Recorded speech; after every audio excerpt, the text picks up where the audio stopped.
அறிவு என்றால் என்ன? ஞானம் என்றால் என்ன? இரண்டுக்கும் உள்ள வித்தியாசம் என்ன? பகவான் ராமகிருஷ்ண பரமஹம்சரிடம் பாடம் படித்துக் கொண்டிருந்த மாணவர்கள் அறிவு என்றால் என்ன, ஞானம் என்பது எது என்று கேள்வி கேட்டனர். பகவான் ராமகிருஷ்ணர் 3 மாணவர்களை அழைத்து, இன்று உங்களுக்கு ஞானம் என்பது எது என்பதை ஒரு செயல் மூலம் விளக்கப் போகிறேன் என்று சொல்லிவிட்டு மூவரையும் ஒரு அறையில் உட்கார வைத்தார். அவர் மற்றொரு அறைக்குச் சென்று சிறிது நேரத்தில் வெளியே வந்தார்.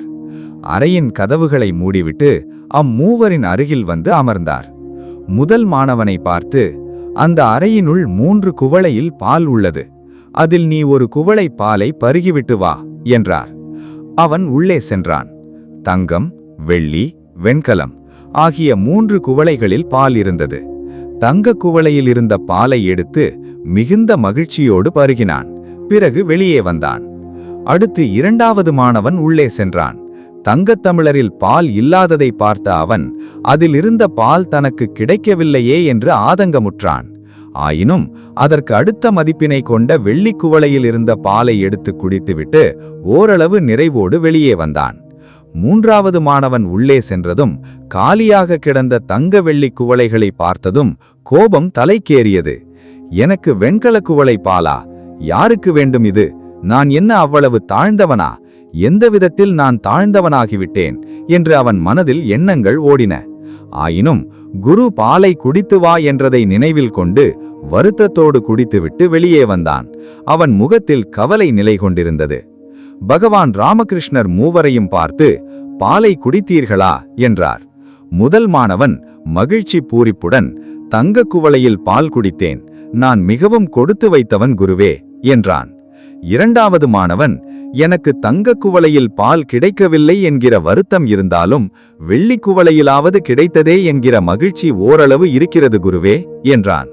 3வது மாணவன் பதில் சொல்ல ஆரம்பிக்கும் முன்பே அழுகை வந்துவிட்டது. 3 பேர்களில் மிகவும் துரதிருஷ்டக்காரன் நானே குருவே, எனக்கு வெண்கல குவளையில் பால் கிடைத்தது என்றான். மூவரும் பேசியவற்றை அமைதியாக கேட்ட பகவான் ராமகிருஷ்ணர் பேச ஆரம்பித்தார். மாணவர்களே, தங்கம், வெள்ளி, வெண்கலம் ஆகிய 3 குவளைகளிலும் ஏலக்காய், குங்குமப்பூ சேர்த்து சுண்ட காய்ச்சிய சுவையான பசும்பால் ஒரே அளவில் இருந்தது. அதில் எந்த வேறுபாடும் இல்லை. பாலை பருகப் போகிற மூவருக்குமே அதிலிருந்து ஒரே மாதிரியான சுவையும் சத்துவ குணமும் தான் கிடைக்கப் போகிறது. அதிலும் வேறுபாடில்லை. ஆனால் நீங்கள் மூவருமே நினைத்தது வேறு. பால் ஊற்றி வைத்திருக்கும் குவளைகளின் மதிப்பை பற்றியே உங்கள் மனம் யோசித்தது. பாலில் உள்ள சுவையை அனுபவிக்காமல் விட்டுவிட்டீர்கள்.